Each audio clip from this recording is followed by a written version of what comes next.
رحمت بن کے دنیا میں تشریف لائے ہیں۔ سب سے پہلی چیز ضروری یہ ہے کہ اسے علم ہو،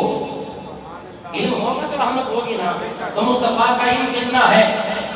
صحابی رسول مسند ابی یعلا کی حدیث، حضرت ابو زید راوی فرماتے ہیں آقا علیہ السلام نے نماز فجر پڑھائی، پھر ممبر پر تشریف فرما ہوئے، خطبہ ارشاد فرمایا، سرکار نے ظہر پڑھائی، ممبر پر تشریف فرما ہوئے، مسند ابی یعلا میں حدیث پاک موجود ہے، پھر سرکار نے خطبہ ارشاد فرمایا، پھر ممبر پر، پھر خطبہ، پھر نماز، پھر خطبہ، غروب آفتاب کا وقت ہوا،